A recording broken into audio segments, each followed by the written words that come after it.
साथियों, मैं रामबाबू पटेल तेलसिर और आज हारमोनियम सीखने का दूसरा दिन है।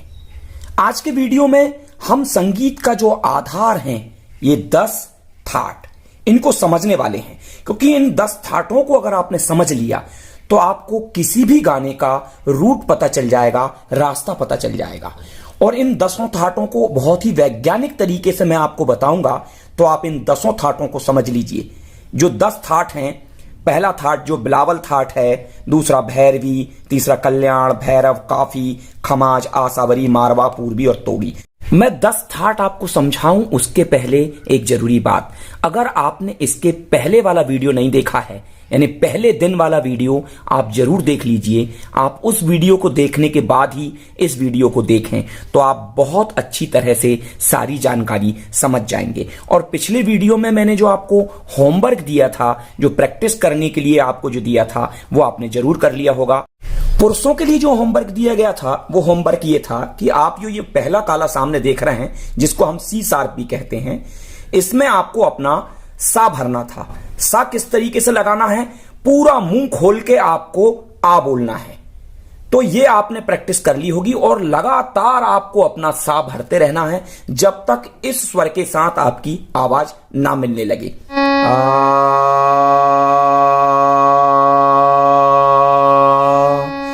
मेरे पुरुष मित्र जो हैं वो इस काम को कर रहे होंगे।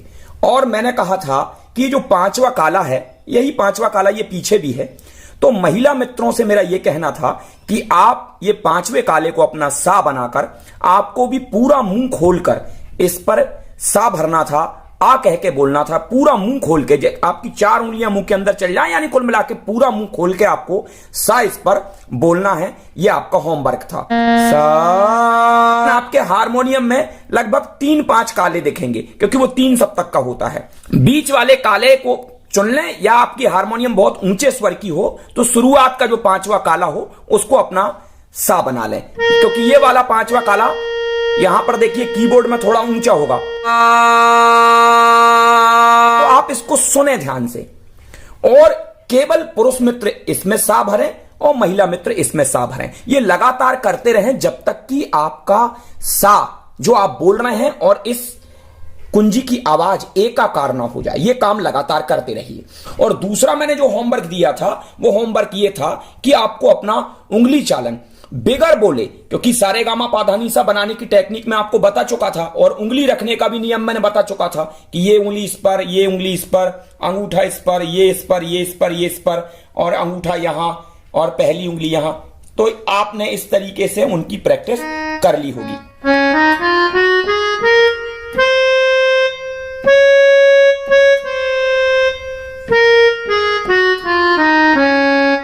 आपके उंगलियों का चलन बिल्कुल यही का यही रहना चाहिए और आपकी उंगलियां एक दूसरे को क्रॉस करते हुए नहीं जाना चाहिए। आपको लगातार सैकड़ों बार, हजारों बार ये प्रैक्टिस करना है, जिससे आपकी इस स्केल में उंगलियां सेट हो जाएं।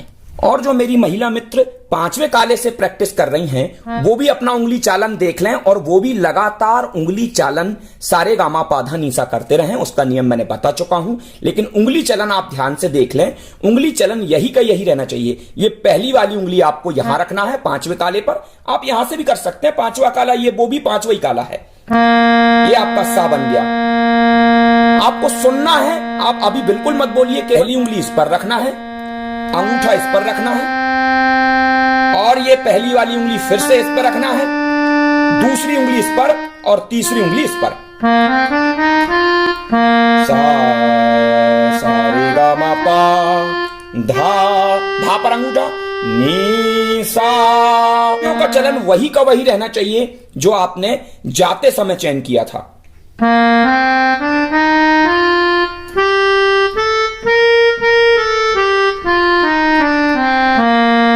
इसकी प्रैक्टिस खूब करिए, आपकी उंगलियां फंसे ना, लगातार प्रैक्टिस करते रहिए। आपको अपने सा के बारे में कोई संदेह नहीं होना चाहिए। मैं बार बार आपसे कह रहा हूं, आप जिस स्वर पर अपनी उंगली रख देंगे, जिस स्केल पर, जो हमारे 12 स्केल हैं, किसी भी स्केल पर आप अपनी उंगली रख देंगे, वही आपका सा बन जाएगा। आप जिस भी स्वर को अपना सा बनाएंगे, उससे अगला स्वर कोमल रे, फिर शुद्ध रे, फिर कोमल गा, शुद्ध मा, त्रिव मा, फिर पा और ये सा जो हैं वो अचल स्वर हैं, और कोमल धा, शुद्ध धा, कोमल नी, शुद्ध नी, और फिर यही का यही स्वर जिस पर आपने उंगली रखी थी वही का वही स्वर आपको 13वें स्वर के रूप में दिखाई देगा। यानी इसमें आप ध्यान से देख रहे होंगे कि रे का एक कोमल रे है, उसके नीचे मैंने आड़ी डंडी बना दी है, ये कोमल रे की निशानी है। यानी जो कोमल स्वर है वो शुद्ध स्वर से आगे की ओर है। यहां देखेंगे, ये देखिए गा का भी एक कोमल स्वर है और वो भी आगे रहेगा। ये धा का एक कोमल स्वर है, वो भी आगे है। नी का भी एक कोमल स्वर है, वो भी आगे है। यानी कोमल स्वर आगे की ओर रहेगा। जब आप जाते समय इस तरफ जाएंगे तो कोमल स्वर पहले पड़ेगा, शुद्ध स्वर बाद में आएगा। लेकिन जब अवरोह करेंगे तो शुद्ध स्वर पहले आएगा और कोमल स्वर उसके बाद में आएगा। तो आप देखते हैं कि हमारे पास 4 कोमल स्वर हो गए हैं और एक त्रिव स्वर है। त्रिव स्वर का मतलब ये स्वर इस शुद्ध मां है ये, और शुद्ध मां से ऊपर की ओर चढ़कर जो स्वर है वो त्रिव है। यानी इससे उसकी तीखी आवाज है। बाकी स्वर नीचे की ओर थे तो कोमल थे वो।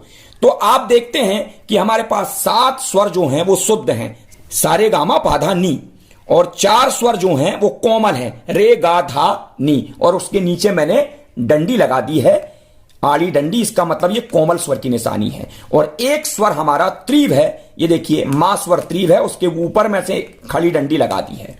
तो थाट जो हैं वो 10 थाट है। मैं एक एक करके सारे थाटों को आपको बताऊंगा।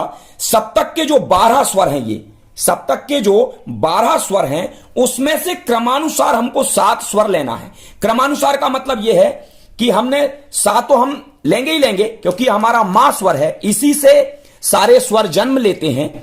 वो बात मैं आगे बताऊंगा कि कैसे सा से आगे के स्वर निर्धारित हो जाते हैं। तो इसमें जो देखिए रे, अगर आपने इन दोनों रे में से कोई एक रे ही लेना है, सा रे, फिर इन दोनों गा में से कोई एक ही गा लेना है, तो हम शुद्ध स्वर ले रहे हैं सा रे गा मा पा धा नी और सा।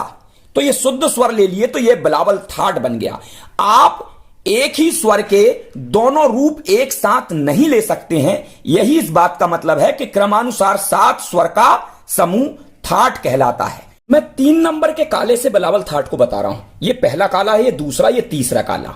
ऐसे पीछे में भी देखेंगे तो ये भी तीसरा ही काला है। इसके आगे 2 काले जो आपको दिखाई नहीं दे रहे हैं, ये तीसरे नंबर का काला है, जिसको हम कहते हैं एफ शार्प स्केल। तो इससे अगर हम बिलावल थाट बनाएंगे तो नियम वही का वही है कि एक स्वर छोड़ के ये रे और एक स्वर छोड़ के ये गा, और उंगली का चलन भी आप देख लें, ये तीनों उंगली, ये सा रे और ये गा, और ये गा और मां के बीच में कोई गैप नहीं है। तो ये इस पे देखिए अंगूठा आ जाएगा, और आप उंगली इस तरीके से लगाएं कि कोई भी उंगली किसी उंगली को क्रॉस करके ना जाए। आप अपने हिसाब से भी उंगली चलन निर्धारित कर सकते हैं। पा पर ये पहली उंगली और ये धा पर दूसरी उंगली, और ये देखिए अंगूठा इस पर आ गया। आपका हाथ इस तरीके से फंसेगा नहीं, और ये पहली उंगली फिर से तार सप्तक के सा पर आ गई, और आपका ये देखिए स्केल कंप्लीट हो गया। तो अवरोह में भी ऐसा ही करना है। आने को हम आरोह कहते हैं, लौटने को हम अवरोह कहते हैं। ये फर्स्ट उंगली इसी पर रखाना चाहिए, अंगूठा आपका शुद्ध नी पर रहेगा, और ये देखिए ये उंगली इस पर रख दीजिए आप लौटते समय, ये उंगली बीच वाली इस पर, और अंगूठा आ जाएगा तुम्हारा मां पर, गा रे सा। और नियम वही है कि सा रे जो है वो एक स्वर छोड़कर, गा जो है वो एक स्वर छोड़कर, गा और मां के बीच में कोई गैप नहीं, गा और मां और पा के बीच में एक स्वर का गैप, पा और धा के बीच में एक स्वर का गैप, और धा और नी के बीच में एक स्वर का गैप, और नी और सा के बीच में कोई गैप नहीं। तो आपके शुद्ध स्वर बच जाएंगे।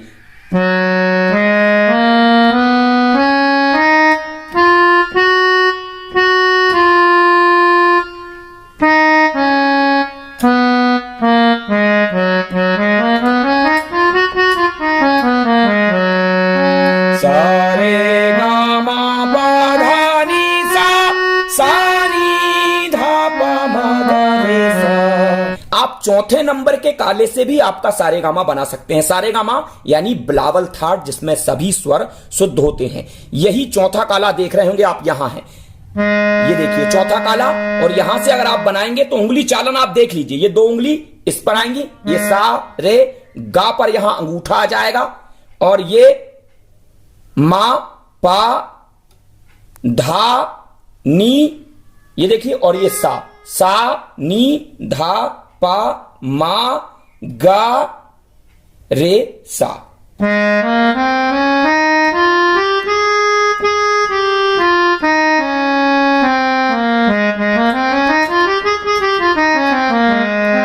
सारे गा मा, सारे गा मा पा धा नी सा, सा नी धा पा मा गा रे सा। वही नियम वही है, एक स्वर छोड़ के रे, एक स्वर छोड़ के गा, और गा और मां के बीच में कोई गैप नहीं। मां और पा के बीच में एक स्वर का गैप, पा और धा के बीच में एक स्वर का गैप, धा और नी के बीच में एक स्वर का गैप, और नी और सा के बीच में कोई गैप नहीं। इस तरीके से आप किसी भी स्केल से अपना बिलावल थाट बना सकते हैं। दूसरे नंबर का जो थाट है वो है भैरवी थाट, जिसमें चारों के चारों स्वर कोमल होते हैं। हमारे पास 4 स्वर कोमल होते हैं, तो ये चारों के चारों स्वर इसमें कोमल रहेंगे। और देखिए, मेरे लिखने के तरीके से ही आप समझ गए होंगे कि किस तरीके से भैरवी थाट बनेगा। सारे यानी सा और रे के बीच में कोई गैप नहीं है, कोमल रे बिल्कुल जस्ट सा के बाद में रहता है, तो इसकी पोजीशन इसके बाद में रहेगी सारे। लेकिन कोमल गा की पोजीशन एक स्वर बाद है, तो सारे के बीच में कोई गैप नहीं, कोमल गा एक स्वर छोड़ के आएगा। और ये देखिए, ये शुद्ध मां की पोजीशन, क्योंकि इसके बीच में शुद्ध गा था तो एक स्वर छोड़कर शुद्ध मां आ जाएगा। फिर देखेंगे, मां शुद्ध मां और पा के बीच में एक स्वर का गैप है, और पा और धा यानी जो कोमल धा है वो बिल्कुल जस्ट पा के बाजू में है, यानी इन स्वरों के बीच में कोई गैप नहीं है। यानी सारे ये चिपके चिपका रहेंगे दोनों स्वर, सा के बाजू में रे कोई स्वर का गैप नहीं रहेगा, और पा के बाजू में जस्ट रहेगा धा, कोई स्वर का गैप नहीं रहेगा। बाकी के स्वरों के बीच में एक एक स्वर का गैप आपको दिखाई दे रहा है। ये देखिए, तार सप्तक का सा, वही का वही स्वर आपका आ गया। सरे ग म प ध नि सा, सा नी ध प म ग रे सा। चलिए हम इसको अब हारमोनियम पर देख लेते हैं। एक जरूरी बात हमेशा आप ध्यान रखें, अभी आपको केवल सा का अभ्यास करना है। पहले काले में आप सा को लगातार प्रैक्टिस करते रहिए जब तक कि आपकी आवाज एकाकार ना हो जाए। और महिला मित्र पांचवें काले से अपनी आवाज को सा से मिलाते रहें, यानी पांचवें काले से सा ऐसा उच्चारण करते रहना। जब आवाज मिल जाएगी उसके बाद ही आपको अन्य स्वरों में अलंकार का उच्चारण करना है। बाकी आप बिगर बोले प्रैक्टिस करेंगे, जैसे जब आप सारे गामा पाधानी सब बोलेंगे नहीं, केवल आप उसको बजाएंगे, केवल उसका साउंड सुनेंगे। तो अभी हम भैरवी थाट देखने जा रहे हैं, और इसको मैं डी शार्प स्केल यानी जिसको हम दूसरा काला भी कहते हैं, तो दूसरे काले से आप उंगली चालन भी देख पाएंगे, और भैरवी थाट का निर्माण कैसे होता उसको भी आप ध्यान से देखें। ये आपका सा बन गया, लिखा हुआ देखा था तो सा और रे के बीच में कोई स्वर का गैप नहीं था। ये सारे गा, एक स्वर का गैप था रे और गा के बीच में, और गा और मां के बीच में एक स्वर का गैप था, और मां और पा के बीच में एक स्वर का गैप था, और पा और धा के बीच में कोई भी स्वर का गैप नहीं था, और धा और नी के बीच में एक स्वर का गैप था, और नी और सा के बीच में एक स्वर का गैप था। ये तार सप्तक का सा आ गया, और ये देखिए आपका स्केल कंप्लीट हो गया। आप कहीं से भी भैरवी थाट को बना सकते हैं। इसी नियम का पालन आपको करना है कि सा और रे के बीच में कोई स्वर का गैप नहीं देना, और पा और धा के बीच में कोई स्वर का गैप नहीं देना। बाकी के स्वरों में एक एक स्वर का गैप रहेगा, तो आपका भैरवी थाट बन जाएगा, यानी आपके चारों के चारों स्वर कोमल बज जाएंगे। सा रे गा मा पा धा नी सा नी धा पा मा गा रे सा, सा रे गा मा पा धा नी सा नी धा पा मा गा रे सा। अभी आपको बोलना नहीं है, केवल आप उसको बजाना है और ध्यान से सुनना है, साउंड को समझना है कि रे का साउंड कैसा है, गा का साउंड कैसा है। और आप उंगलियों की प्रैक्टिस इसी तरीके से करें जिस तरीके से मैं बता रहा हूं, क्योंकि इससे आपकी उंगलियां फंसेंगी नहीं। आपको उंगली को क्रॉस नहीं करना है। सामान्यतः अंगूठा सफेद पट्टी पर रहता है और उंगलियां काली पट्टी पर रहती हैं। सा रे गा मा पा धा नी सा सा नी धा पा मा गा रे सा। पहले काले से कैसे बजेगा भैरवी ठाट, आप उंगलियों का चलन देख लीजिए। सा रे गा मा पा धा नी सा नी धा पा मा गा रे सा।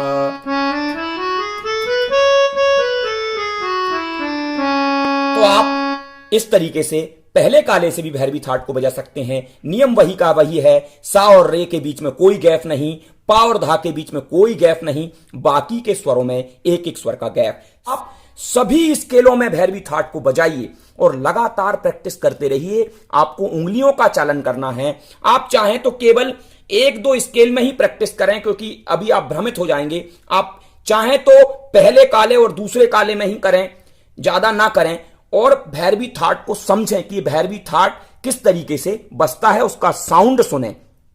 तीसरा ठाट है कल्याण ठाट।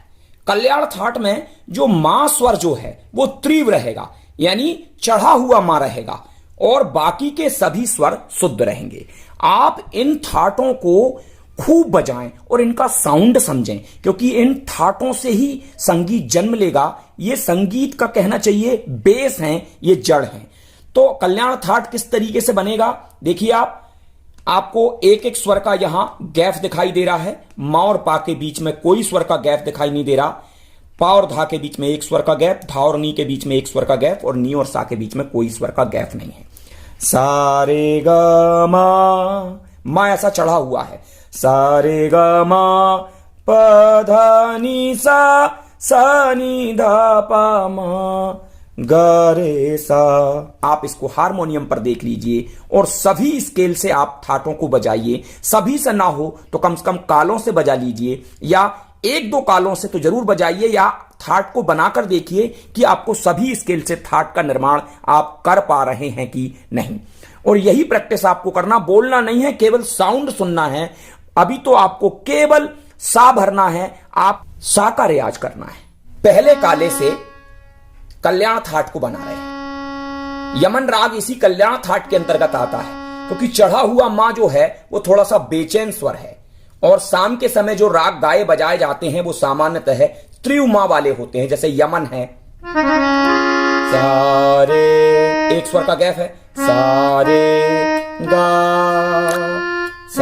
गा एक एक स्वर का गैप चल रहा है। सारे गा मां, अभी भी एक स्वर का गैप है। सा मां और पा के बीच में कोई स्वर का गैप नहीं है। मा पा धा नी सा नी धा पा मा गा रे सा। हम पहले काले से अपना कल्याण ठाट बना रहे हैं। देखिए, एक स्वर छोड़कर रे है, एक स्वर छोड़कर गा है, एक स्वर छोड़कर ये त्रिव मां है, क्योंकि ये शुद्ध मां यहां छूट गया, और ये त्रिव मां और पा के बीच में कोई स्वर का गैप नहीं है। पा और धा के बीच में एक स्वर का गैप है, धा और नी के बीच में एक स्वर का गैप है, नी और सा के बीच में कोई गैप नहीं है। बिलावल ठाट में एक स्वर का परिवर्तन कर देने से ये कल्याण ठाट बन जाता है। उंगली का चलन सा रे गा मा पा धा नी सा नी धा पा मा गा रे सा।